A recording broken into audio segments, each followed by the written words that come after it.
لکھا ہے ایک دن حضرت عیسیٰ علیہ السلام سفر پہ تھے تو بارش شروع ہو گئی، تو آپ نے کیا دیکھا ہے کہ لومڑی بھی نا اپنی کچھار میں ایک غار میں چلی گئی.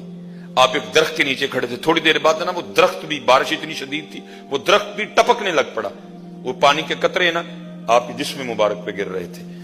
تو دل میں خیال آیا عیسیٰ وہ لومڑی کل بھی وڑن واسطے نا کار ہے تیرے کل کار ہی کوئی نہیں. بس قلب مبارک میں خیال کا آنا تھا، لکھا سامنے جنت سے گھر ظاہر کر دیا گیا اور ساتھ آواز کیا آتی ہے عیسیٰ کیا تو سے ہمیں گھر پہ آ رہے ہیں، بتا کتنے گھر چاہیے ہم ڈھیر لگا دیں گے.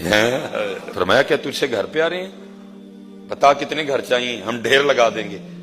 لیکن تیرا یہ جو کلندرانہ انداز ہے نا ہمیں تو یہی پسند ہے. حضرت عیسیٰ علیہ السلام سجدے میں چلے گئے اور عرض کی رب کریم اگر تجھے پسند ہے تو پھر مجھے